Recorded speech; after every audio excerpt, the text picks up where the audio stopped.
মানুষের সাথে মাটির সম্পর্ক খুব বেশি বিদায় মাটি থেকে যে উদ্ভিদ ফসল ফলে এটাই কিন্তু আমরা খাই। আমরা খাবার পরে ছোট্ট থেকে মানুষগুলো আস্তে আস্তে আস্তে আস্তে বর্ধনশীল শরীর হিসাবে বড় হতে থাকে। সর্বমূলে আপনি মানুষকে দেখেন, প্রত্যেক যত সৃষ্টি আছে প্রত্যেক সৃষ্টির ভিতরে আপনি মাটির সারাংশ পাবেন, আপনি বাতাসের সারাংশ পাবেন, আপনি আগুনের সারাংশ পাবেন, প্রত্যেক সৃষ্টির ভিতরে আপনি পানির সারাংশ পাবেনই পাবেন। চিন্তা করে দেখুন, মানুষ পানি ছাড়া বাঁচতে পারবে না, জীবজন্তু পানি ছাড়া বাঁচতে পারবে না।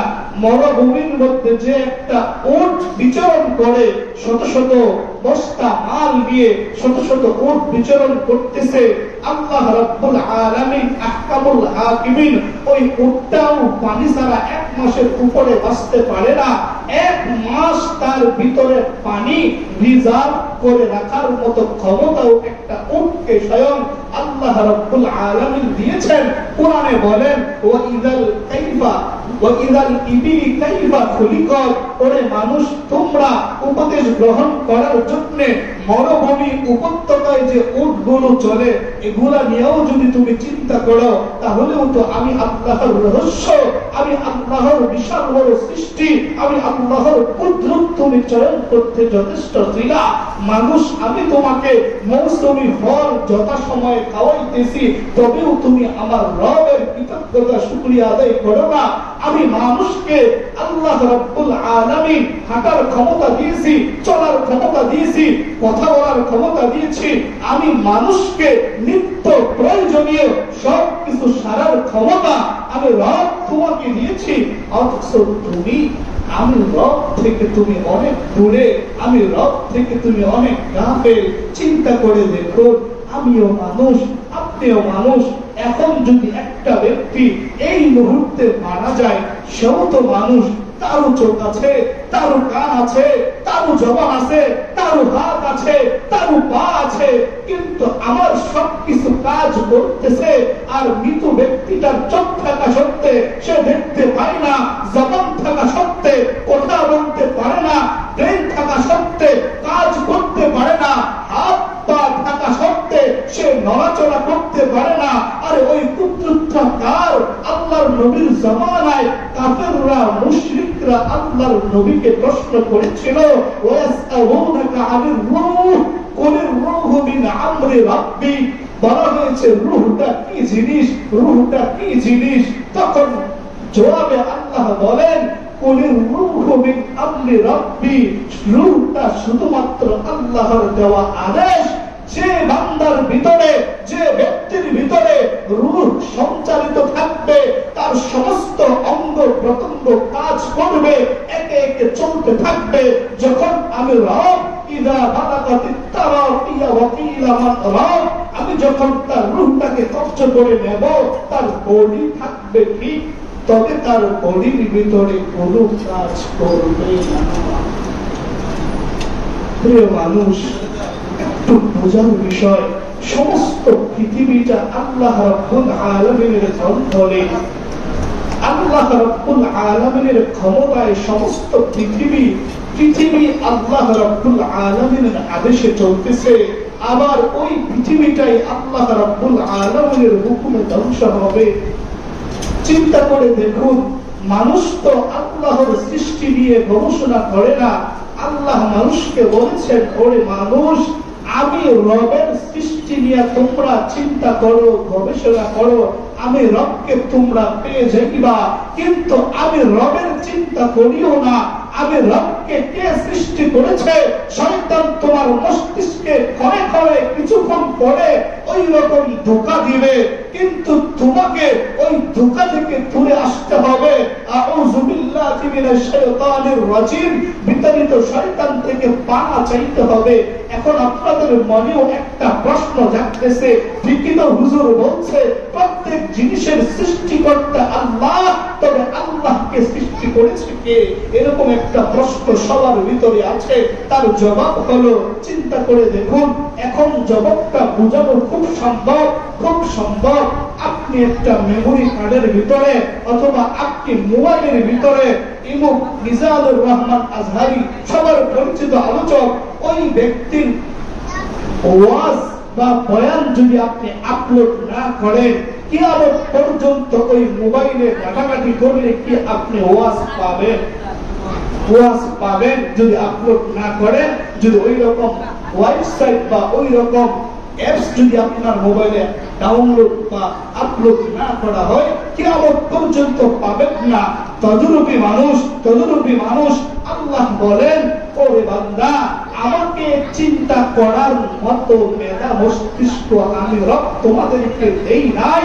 আমাকে চিন্তা করে তোমরা পাইবাও না, ওই রকম ক্ষমতা আমি তোমাদেরকে দেই নাই। তবে আমাকে পাওয়ার জন্য তোমরা সমস্ত নাজ নিয়ামত গুলো তোমরা দেখো। আমি আল্লাহ রাব্বুল আলামিনের দেওয়া সূর্যের দিকে দেখো, আমি আল্লাহর চন্দ্রের দিকে দেখো, ওই রকম বিশাল বড় ঘুটিহীন আকাশের দিকে তাকিয়ে দেখো। সব কিছু তো একজনে পালন করতেছেন, সব কিছু তো একজনে পরিচালনা করতেছেন। সমস্ত মানুষের দিকে তাকাইয়া দেখো, আদম থেকে অদ্যাবধি পর্যন্ত কিয়ামত পর্যন্ত কত মানুষ আসবে, কত মানুষ এসেছে, চলে গিয়েছে। একটা মানুষের আকৃতির সাথে আরেকটা মানুষের আকৃতি মিলাও পারবা না। আমি রবি সব পারি। কুলিল্লাহুম্মা মালিকাল মুলক তুতিল মুলকা মান তাশা। আমি রবি হইতো সার্বভৌমত্বের মালিক। আমি রবের উপরে কেউ যাইতে পারে না, কেউ যাবেও না। আল্লাহ তো কোরআনের বিভিন্ন আয়াতে একে একে মানুষকে বোঝাচ্ছেন, অথচ আমরা মুসলমান কোরআন পড়ি না, কোরআন বুঝি না, কোরআন রিসার্চ করিও না, অথবা উলামায়ে কেরামের কাছে, আলেমদের কাছে কিছু জিজ্ঞাসা করবো এই ব্যাপারে আমরা ব্যর্থ। চিন্তা করে যে শুরুতে বলতেছিলাম, একটা পিপীলিকার কথাই দেখেন না। একটা পিপীলিকা মানুষ বানিয়ে আল্লাহ রাব্বুল আলামিন যে একটা পিপীলিকা বানিয়েছেন, তার মোকাবেলা করা সম্ভব না, পশ্চিম কালেও সম্ভব না। রোবটের বানাবে, সাময়িক থাকবে, ধ্বংস হয়ে যাবে। আর পিপীলিকা যে আল্লাহ বানিয়েছেন, কত সুন্দর চলতেছে, খাইতেছে, ফিরতেছে, সব কিছু করতেছে। তার বিপদ আসলে বিপদরা বাধা দেওয়ার বা বিপদ থেকে চলে যাওয়ার বুদ্ধি মেধাটাও আল্লাহ তার ভিতরে ঢুকাইয়া দিয়েছেন। কেমন ভাবে চিন্তা করে দেখুন। আল্লাহ রাব্বুল আলামিন পবিত্র কোরআনে সূরা নামল পিপীলিকা দিয়া একটা সূরার নামকরণ করেছেন। সূরার নামে হলো পিপীলিকা।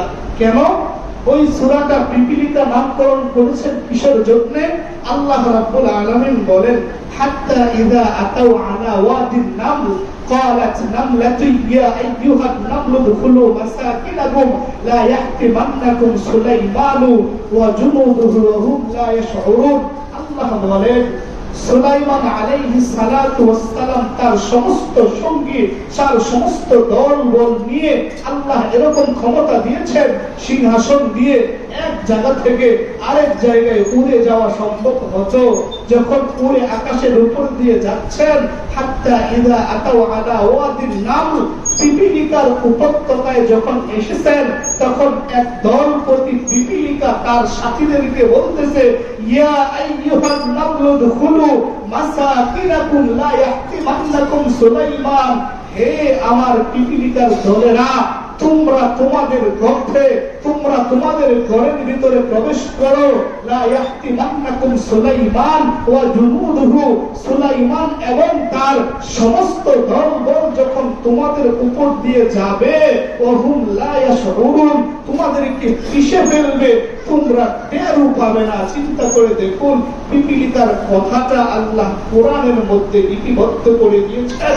আর এটাই ইঙ্গিত দিয়েছেন, কিয়ামত পর্যন্ত যদি মানুষ চেষ্টা করে, একটা পিপীলিকাও বানাতে সম্ভব হবে না। পিপীলিকা যেরকম ভাবে তার দলপতিদেরকে, সমস্ত মানুষকে ডাক দিয়ে, পিপীলিকা তার সঙ্গপাঙ্গদেরকে ডাক দিয়ে বলতেছে, করতে যাও, না হয় সুলাইমানের সিংহাসন এসে তোমাদেরকে ধ্বংস করে ফেলবে।